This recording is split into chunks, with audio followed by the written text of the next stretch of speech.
Am I audible to all of you? Can you just message me?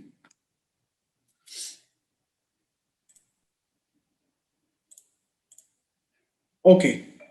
Okay, guys. See, again, two or three papers are left out that I'll share that if your message is not opened and if you're not getting the papers, don't worry about that.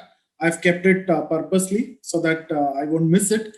In case if I have opened any of your message, if you see the blue tick and if I have not yet responded, just remind me. Okay, because this was like a big commitment that I've taken and I'm flooded with so much of papers, guys. So you can expect that's why I'm taking a lot of time and I myself is evaluating all the papers. Okay, so what we will do, we will start with paper two. Now here, this is not like what we have done so far. So far in paper one, we have something which is fixed, very objective. We have prepared that and we are almost trying to reproduce the same, right? For any topic, we know what all thinkers we need to bring in, right? We know the concepts, we will write the concepts, we will write the opposite stance, right? We will talk about the criticisms, we will talk about the connected things and everything. And we did not find or we did not face much problems with respect to paper one, be it any topic, whether it is thinkers or stratification or any chapter, we have done in the same way, right? It is very much objective. And you guys have done very well also in the test. Okay. So now we are going to paper two. Now, let me tell you one thing, guys. You will not face any problem in paper two with respect to the question. You see any topic, any question, it will be known to you. There will not be anything which is not known to you. Okay, so it's like even any GS student attempting the paper two of sociology, they know all these questions. But what matters is simply the mindset. Let me tell you, this is all what matters in paper two. There is no problem with the knowledge. Whatever you have learned in paper one, you can apply. Okay, and then whatever we are going to learn, each and every topic in the syllabus we will learn and we will see, right? We have the materials and everything with us and we will go through the questions and everything we do. But beyond that, what we need is a mindset. We need to adapt to the question. We need to, look into the question and what is the demand of the question. And based on that situation, something which might have read in some area may be accommodated in that particular answer. For example, if you see questions like here, we have taken 5 chapters, right? The first Indian thinkers we have taken, and then colonial, that colonial period, that take chapter 2. That then we have taken village studies, right? Agrarian social structure, agrarian social transformation, then industrialization, urbanization. That areas is what I've covered in this. I think there are around 60 pages, around 60 questions are there. All the topics I've covered, right? Whatever is there, I've given you the material and just go through that.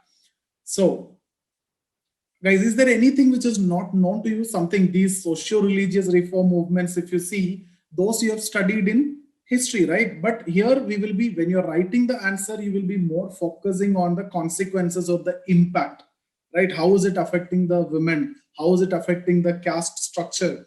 How is it affecting the class? Is there any changes which is actually happening in the class structure also due to these movements? What are the no, I won't say like in paper one, I've told you whatever I have given to you is sufficient. Even if you are not going to read Harlem Bose or Ritzer or any other books or even the materials, any other materials, perfectly fine for paper one, and you know that you have seen that whatever from wherever I can accommodate, I have accommodated and I've given it to you. But in paper two, guys, we can't say anything. No one is complete in paper two. What we can do, we can see that syllabus and the books which I have told you to read. Just go through these, some textbooks. This one, K.L. Sharma, Social Structure and Change. Okay, Themes and Perspective, Danagare. I've told you to read that. Sociological Thought, Nagla. If you want, you can read that also. And then Ghanshyam Shah for Social Movement, right? So I'll text you in WhatsApp what are the textbooks in case if you need to read something extra beyond the materials that you have the class notes, add it along with the current affairs if possible, Hindu or Indian Express, whatever you are reading. Current affairs is very important because you have a chapter on social movement, right? Last year we are expecting that farmers movement will be asked and we were discussing in the class And while discussing, I was telling that every year you will be getting 2 questions from social movements. And this year we are going to expect farmers movement, exactly the same as what asked, right? So like that, current affairs is going to be very important, and you need to add contents from the newspaper so that you can add value to your answer, right? Whatever new issues are happening, if it is having some sociological significance, then accommodate into your notes whatever you have prepared. That is what you need to do. But again, it's all about what you have read and what kind of knowledge you have, what kind of sociological understanding you have. I've seen many people, like in paper one, very innocent people just come, mug it up everything and reproduce the same, and hardly, trust me guys, you will get 70, 80 marks. And the same person will get 150, 160 mark in paper one. Because maybe in paper one, that approach will work out. Paper two, that approach is not going to work out. You cannot simply mug it up and you cannot reproduce exactly the same, right? For example, is it possible, there is a chapter on or topic on village studies. There are hundreds of village studies. Which all village studies you will study? It is very difficult, right? That is what I've told you. The mindset is what more important. What we do when we discuss about the village studies, I have given everything in the notes. We see, we divide into post-independence and pre-independence, right? And pre-independence, it is mainly British administrators and British scholars, at least till 1920, till sociology was established as a discipline in India. So when the British administrators are conducting the study, you can expect what they will do, right? They will try to justify their rule in India. They will try to malign India. Mostly it is Indological perspective, but it is classical Indology. And then after 1920s, when sociology established in India, G.S. Ghurye, then modern Indology or sociological Indology, and some kind of sociological understanding will be started. So they have highlighted a very backward, very primitive picture of Indian society. For them, what is the problem with the voice? Why is it same with everyone? Voice is not clear. Can you just message me, others? Is there any problem with the voice?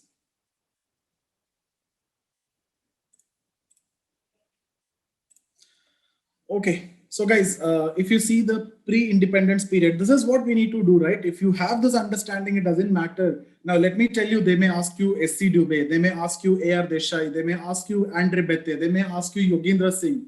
Okay, no, not possible. Maybe they will ask you M.N. Srinivas.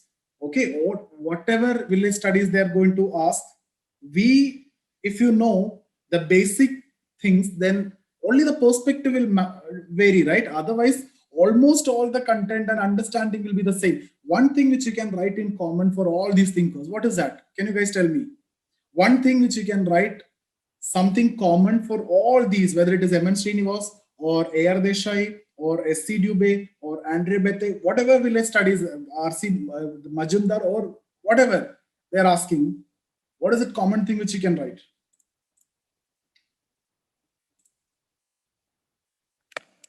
The common thing which you can write is all contested the British understanding, right? The very same simple thing is what you can write. So will you be facing any problem, even if they're asking? So what you will do, initially the village studies are done by British administrators and British scholars. You'll start like that. And then you will tell that kind of understanding that they have developed. It is primitive, it is traditional, and Indian villages are little republic, having everything they need within themselves and independent of any foreign relations. You explain all these things and then come back to that particular thinker on which the question is asked. You tell that he contested Indian villages are not self-sufficient, not monolithic, not atomistic, right?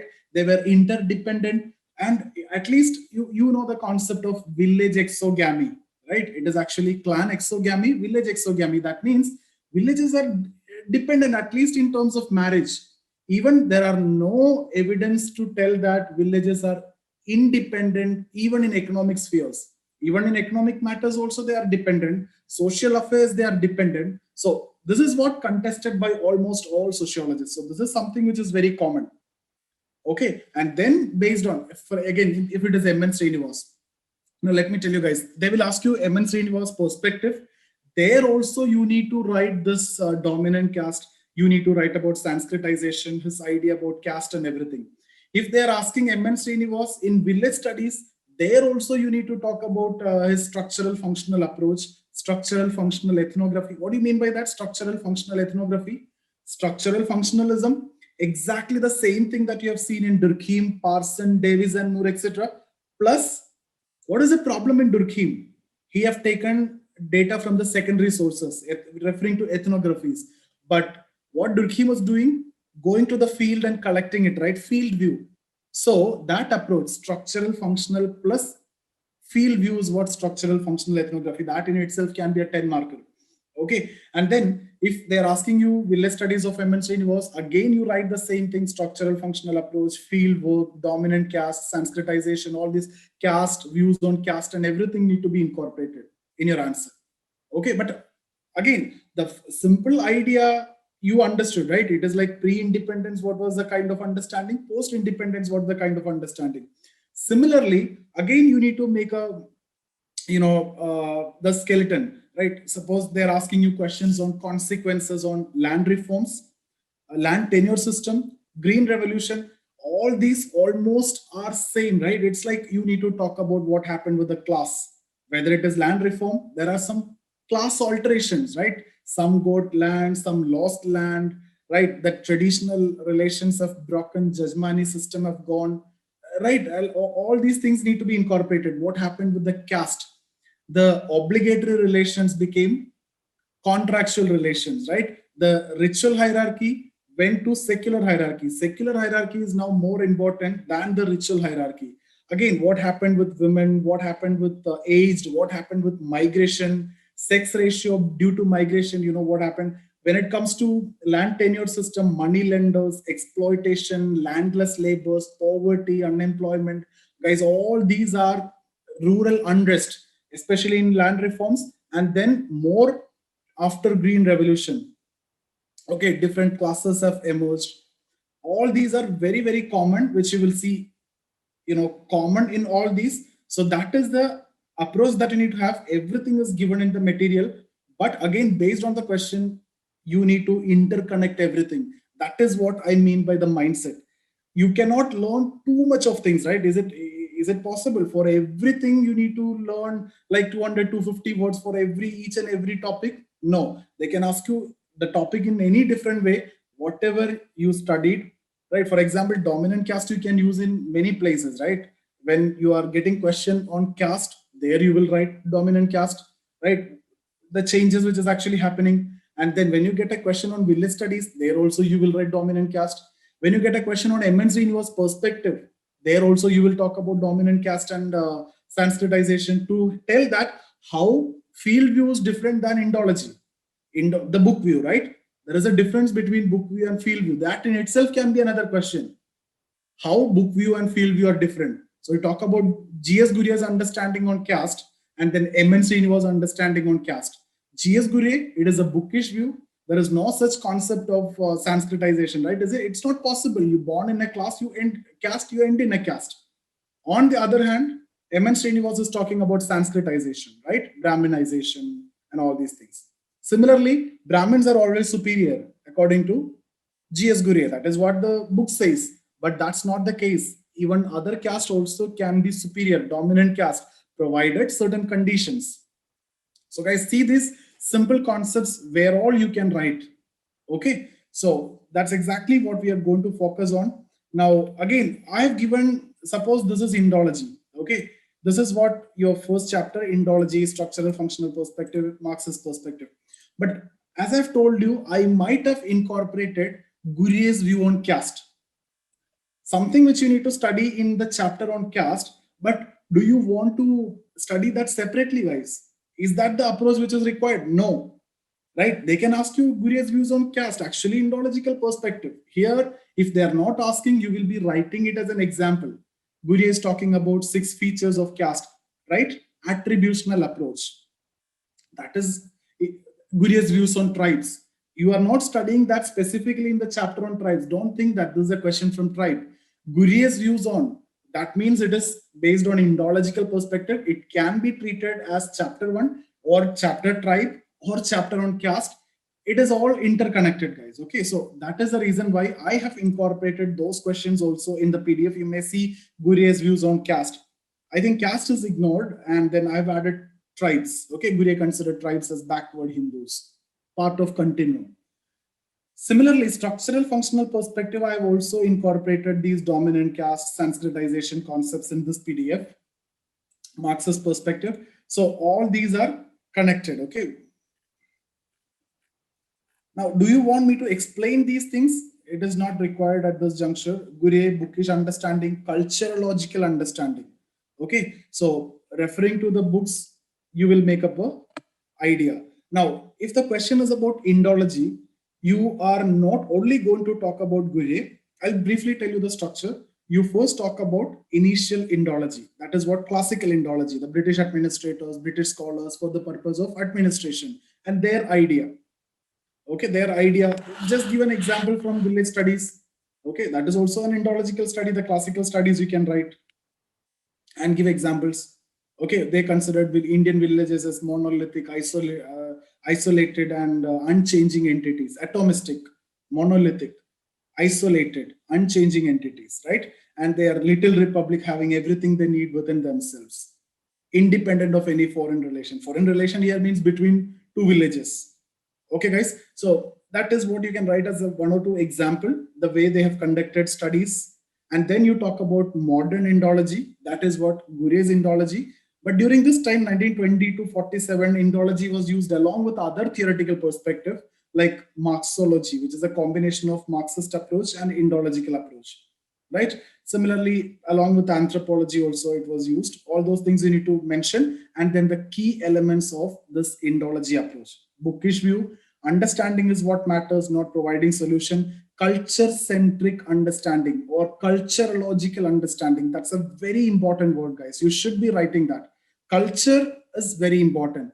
Indian society can be studied on the basis or understanding of its culture. So it's a culturological or culture-centric understanding.